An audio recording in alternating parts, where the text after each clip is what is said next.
This video is sponsored by AppMatch. Check them out, link is in the description below. Okay, we're not going to waste any time here, we're going to save the best till last, and the first application on our list is Verticons, an icon pack, but probably unlike one you've seen before. The idea here is that this is built from the ground up to suit the increasingly tall displays of smartphones that are coming out. There are about 2,000 icons here, which is not a huge amount, but it is being updated. And what it allows you to do is to create a really tight grid size and fit many icons together in one page.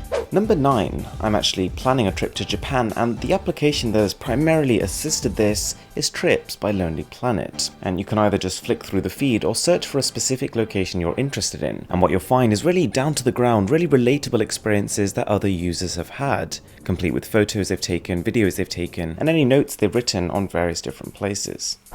The next app from our good friends at XDA is kind of amazing.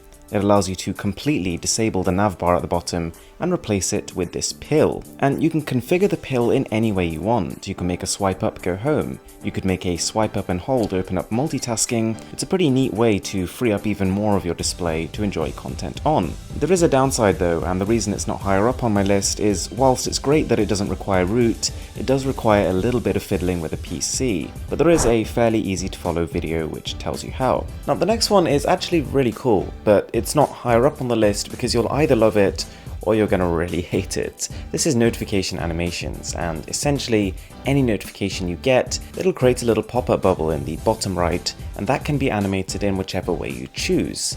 And of course this means you can overlay on top of other applications. You could be watching a full screen video and you wouldn't know if you got a notification. This can get around that. Everyone needs a note app, and whilst it's not the most interesting topic, Skritor kind of ticks all of the boxes. We've got a simple, plain, minimalist interface, and basically all the standard features. You've got password protection, fingerprint authentication, and easy categorization. After writing a note, you just hit the little button down below, and you can select where you want the note to fall under. Alright, it's really tough to describe this next one. This is called Carrot, but it's actually a weather application.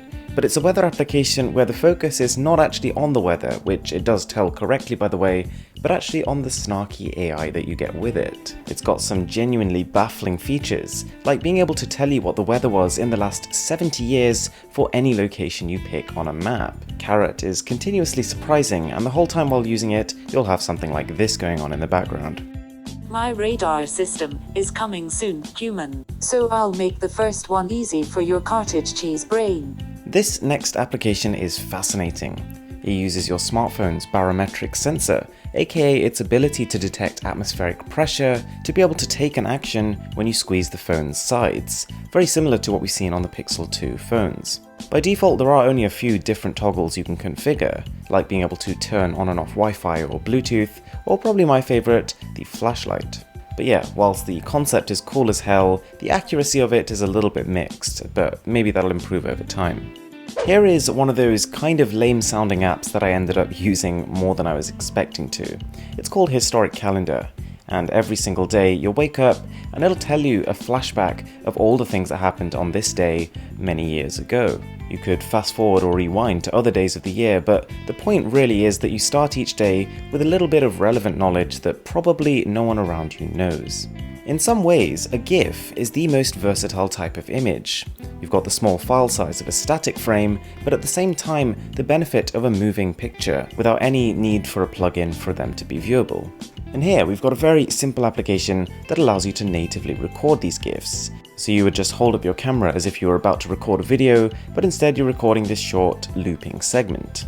Probably the way I would recommend doing it though is taking the video natively from the camera and then importing it, and the app also lets you crop as well as trim the video. Alright, we have reached number 1. This is my favourite application on the list.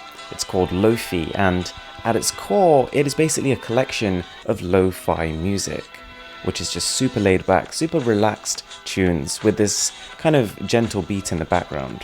So fun fact, the music that is actually playing in the background right now is from this application.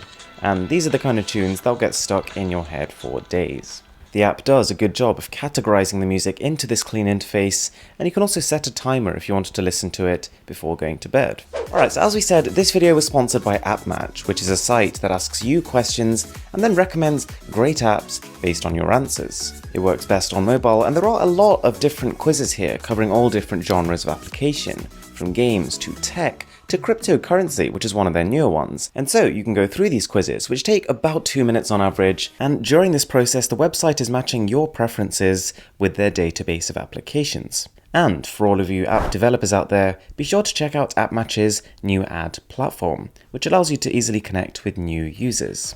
Alright guys, that's me done. Thank you so much for watching, and if you did enjoy the video, I've got tons more like this, so I'll leave them as a card above. With that being said, my name is Aaron, this is Mr. Who's the Boss, and I'll catch you guys next time.